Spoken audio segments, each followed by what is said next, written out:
بسم اللہ الرحمن الرحیم۔ السلام علیکم ناظرین کرام، نئی ویڈیو میں آپ کو خوش آمدید کہتے ہیں۔ میں یہ ویلاگ مراد سعید صاحب کی زندگی کو لاحق شدید ترین خطرات کے پیش نظر بنا رہا ہوں۔ پاکستان میں مختلف سیاسی جماعتوں کے مختلف سیاسی رہنما مجھے ذاتی طور پر ان کی سیاسی وابستگیوں سے بالاتر ہو کر بھی بطور انسان، بطور شخصیت بہت پسند ہیں، اور ان میں مراد سعید سر فہرست ہیں۔ اگر یہ کہا جائے کہ مراد سعید صحیح معنوں میں پاکستان تحریک انصاف کا چہرہ ہیں تو یہ بات غلط نہیں ہوگی۔ 4 سال تک مراد سعید پاکستان تحریک انصاف یوتھ ونگ کے صدر رہے خیبر پختونخوا میں، یعنی اوائل زندگی سے ہی انہوں نے لہو دینا شروع کیا اس تحریک کو، اور صحیح معنوں میں اپنے خون سے پاکستان تحریک انصاف کی آبیاری کی ہے، پاکستان تحریک انصاف کے لیے جد و جہد کی ہے، اپنی زندگی پاکستان تحریک انصاف کے لیے وقف کی ہے، اور پاکستان تحریک انصاف کا منشور، پاکستان تحریک انصاف کا خاکہ جب بھی ذہن میں آتا ہے تو پہلا چہرہ جو عمران خان کے بعد ہم سب کی آنکھوں کے سامنے آتا ہے وہ چہرہ مراد سعید کا ہے۔ یعنی مراد سعید کو آپ دیکھ کر کہہ سکتے ہیں کہ یہ ہے پاکستان تحریک انصاف۔ سوات کی ایک چھوٹی سی تحصیل ہے قبل، یعنی ایک دیہاتی علاقے سے اٹھنے والا یہ نوجوان بلا شبہ پاکستان کے سیاسی افق پر چھا گیا ہے، اور اگر یہ بات کہی جائے کہ عمران خان کے بعد پاکستان تحریک انصاف کے نوجوانوں میں اگر کوئی سب سے زیادہ مقبول ہے تو یا تو وہ اسد عمر ہیں یا پھر مراد سعید ہیں۔ پاکستان تحریک انصاف کے ورکرز میں، پاکستان تحریک انصاف کے کارکنان میں، پاکستان تحریک انصاف کے نوجوانوں میں یہ بے حد مقبول ہیں، انہیں بہت زیادہ پسند کیا جاتا ہے، ہر دل عزیز ہیں، اور اس میں کوئی شک نہیں ہے کہ وہ کراؤڈ پلر ہیں، یعنی ان کی آواز پر بہت سارے لوگ لبیک کہتے ہیں۔ یہی وجہ ہے کہ گزشتہ روز جب ان کی زندگی کو لاحق خطرات اور ان پر گرفتاری کا خطرہ منڈلا رہا تھا تو ہمیں ایسا لگا کہ جیسے پورا مالاکنڈ ڈویژن سڑکوں پر آ گیا ہے۔ تو اس میں کوئی شک نہیں کہ پسندیدگی کے معراج پر مراد سعید اس وقت پاکستان تحریک انصاف میں ہیں۔ لیکن اگر یہ بات کہی جائے کہ اس وقت مراد سعید کی زندگی پر موت کے گھنے سائے منڈلا رہے ہیں تو یہ بات بھی غلط نہیں ہوگی۔ جتنے بھی باخبر صحافی ہیں، جتنے بھی باخبر لوگ ہیں، وہ سب جانتے ہیں کہ اگر اس وقت پاکستان میں کسی ایک انسان کی زندگی کو سب سے زیادہ عمران خان کے بعد خطرہ ہے تو اس شخص کا نام مراد سعید ہے۔ اس کی بہت ساری وجوہات ہو سکتی ہیں، ہم کسی ایک پر الزام عائد نہیں کر سکتے کہ اس ایک طبقے کی جانب سے، اس ایک ادارے کی جانب سے، اس ایک فرد کی جانب سے، اس ایک تنظیم کی جانب سے، یا اس ایک خاص وجہ کی جانب سے مراد سعید کی زندگی کو خطرہ ہے، کیونکہ اس وقت اتنے زیادہ عوامل اکٹھے ہو گئے ہیں کہ کوئی بھی ایک شخص اپنا سکور سیٹل کرنے کے لیے مراد سعید کی جان لے سکتا ہے، اور مراد سعید بار بار اس خدشے کا اظہار کر رہے ہیں کہ ان کی زندگی کو خطرہ ہے، ان کی جان لی جا سکتی ہے۔ ناظرین کرام، یہ بالکل وہی مناظر ہیں جو ہم ارشد شریف شہید کے وقت میں دیکھا کرتے تھے۔ وہ بار بار اس خدشے کا اظہار کر رہے تھے کہ انہیں مار دیا جائے گا۔ اسی خدشے کے پیش نظر انہوں نے پاکستان چھوڑا، اسی خدشے کے پیش نظر وہ کینیا گئے، اور پھر الٹیمیٹلی وہ تمام لوگ جو ان کی شہادت تک کہتے رہے کہ ارشد شریف کی جان کو پاکستان میں کوئی خطرہ نہیں تھا،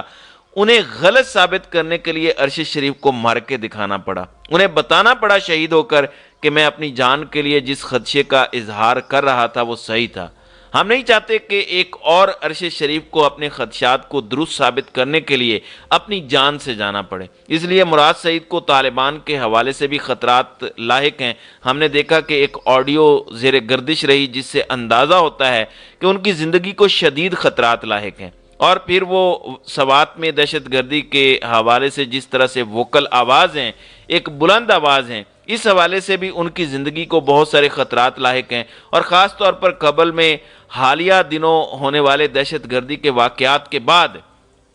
اسی روز پے در پے ان پر 2 مقدمات کا اندراج ایک اور جانب بھی اشارہ کرتا ہے کہ شاید کچھ اور عناصر اور عوامل بھی ان کی یہ حرکت پسند نہیں کر رہے کہ وہ دہشت گردی کے خلاف اتنی بلند آواز کریں اور اپنا کھلے انداز میں بات کریں۔ یہ وہی نامعلوم لوگ ہیں جن کو ہم اسٹیبلشمنٹ بھی کہتے ہیں۔ آپ دیکھیں کہ قبل میں 2 مقدمات ان پر قائم کیے گئے۔ پہلا مقدمہ مٹا پولیس اسٹیشن میں ہے جو کہ وزیر اعلیٰ محمود خان، جو سابق وزیر اعلیٰ محمود خان کے گھر کے بالکل سامنے واقع ہے، وہاں پر ایک ساحل نامی شخص نے مقدمہ درج کروایا ہے جس کی عمر تقریباً 35 سال ہے۔ اس نے کہا کہ مراد سعید نے قبل بلاسٹ کے بعد اداروں کے خلاف ہرزہ سرائی کی، اور پھر یہ اتفاقی کی بات ہے کہ اسی روز ایک اور شخص نے جس کا نام خورشید ہے، اس نے مالاکنڈ میں ایک درخواست دائر کی لیویز پولیس اسٹیشن میں، اور وہاں بھی اس نے یہی موقف اختیار کیا کہ اداروں کے خلاف مراد سعید نے ہرزہ سرائی کی ہے۔ ہم جانتے ہیں یہ ایک روایت کا تسلسل ہے، یعنی شہید ارشد شریف کے خلاف بھی اسی نوعیت کے مقدمات پے در پے اس ملک میں قائم کیے گئے، اور پھر آخر کار ان کو یہ ملک چھوڑ کر جانا پڑا، اور پھر انہیں یہ دنیا چھوڑ کے جانے پر مجبور کیا گیا۔ یہ کن کے کہنے پر اچانک ایک ہی نوعیت کے مقدمات درج ہوتے ہیں، وہ میں بھی اور آپ بھی سب اچھے طریقے سے جانتے ہیں۔ تو جب بھی اس طرح کی ایک آٹومیٹک کارروائی شروع ہو جاتی ہے تو اس کا ہرگز یہ مطلب نہیں ہوتا کہ دو چار لوگوں میں اچانک خاص قسم کی غیرت اور حمیت جاگ گئی ہے۔ اس کے پیچھے یقیناً کوئی منصوبہ بندی کار فرما ہوتی ہے کہ جس کے تحت ایک کے بعد ایک ہی طرح کی ایف آئی آرز درج ہوتی ہیں، اور اس کا مطلب ہوتا ہے کہ کوئی بہت زیادہ غصے میں ہے، اور اس غصے کے نتیجے میں جس پر غصہ کیا جا رہا ہے اس کی جان بھی لی جا سکتی ہے۔ تو ناظرین اکرام، مراد سعید کی زندگی بلا شبہ اس وقت شدید خطرات سے دوچار ہے، اور ہم سب پاکستانیوں کو چاہیے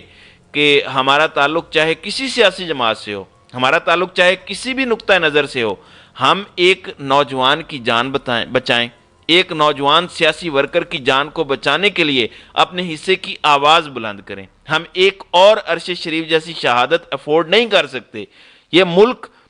جسے پہلے ہی بہت سارے چیلنجز درپیش ہیں، وہاں ایک اور اس نوعیت کی شہادت ایک اور نوجوان کا لاشا اٹھانے کا بوجھ برداشت نہیں کر سکتے۔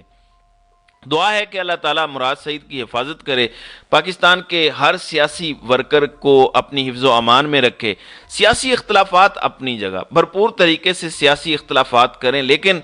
اس نہج تک سیاسی اختلافات نہیں جانے چاہیے کہ جہاں کسی شخص کی جان کو خطرات درپیش ہو جائیں۔ بہرحال مراد سعید بہت مقبول ہیں، عمران خان کے بعد مقبول ترین رہنماؤں میں ہیں، یہ کہنا کوئی غلط بات نہیں ہے۔ آپ سب جانتے ہیں کہ جس طرح سوات ان کے لیے نکلا، جس طرح سے مالاکنڈ ڈویژن نے ان سے اظہار یکجہتی کیا، اور آج بھی سوات کی تاریخ کا ایک بہت بڑا احتجاج ریکارڈ ہونے والا ہے سوات میں دہشت گردی کے حوالے سے۔ بہت باخبر لوگ جو سوات کے صحافی ہیں وہ یہ دعویٰ کر رہے ہیں کہ سوات کی تاریخ میں شاید اس سے بڑا احتجاج نہ ہوا ہو۔ اس میں مختلف جماعتوں کے لوگ اکٹھے ہیں کہ اب سوات میں دوبارہ دہشت گردی کو نہیں پنپنے دینا۔ مراد سعید بھی یہی بات کر رہے ہیں اپنے علاقے کے لیے، اپنے لوگوں کے لیے۔ پورے پاکستان کی یہی خواہش ہے کہ دہشت گردی کو دوبارہ نہ پنپنے دیا جائے۔ سوات نے 80,000 شہادتوں کا نذرانہ پیش کیا ہے پاکستان میں دہشت گردی کی اس جنگ کے خلاف۔ مجھے یقین ہے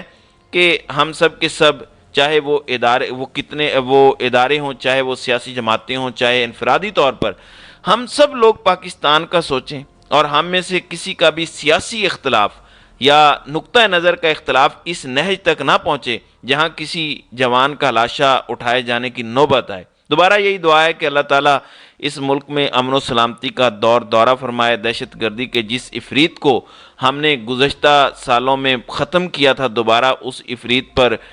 کو پاکستان میں مسلط نہ ہونے دے۔ بدقسمتی سے نفرتوں کی جو خلیج اس وقت بڑھتی جا رہی ہے، بدقسمتی سے تناؤ کی جو کیفیت اس وقت پاکستان میں موجود ہے، اس نے مزید ایک دوسرے سے ہمیں دور کیا ہے، چاہے وہ سیاسی محاذ ہے، چاہے وہ مذہبی محاذ ہے، چاہے وہ مسلکی محاذ ہے۔ ہر محاذ پر ہمیں نظر آتا ہے کہ ہم ایک دوسرے کے خون کے پیاسے ہیں۔ ہم سب اپنا آرگیومنٹ، اپنی دلیل جیتنے کے لیے دوسرے کی زندگی تک ہارنے کو تیار ہیں، اور یہ نفرتیں تیزی سے ملک میں بڑھتی جا رہی ہیں۔ اس کا سدباب کرنا ضروری ہے، اور یہ تبھی ممکن ہے جب ملک میں رول آف لا ہو، اور خواہ طاقتور ہو یا کمزور، وہ آئین کے سامنے سر نگوں ہو۔ تو ناظرین کرام، آپ کی اس ویڈیو کے حوالے سے کیا رائے ہے؟ اب اپنی رائے کا اظہار کامنٹ سیکشن میں ضرور کیجیے گا۔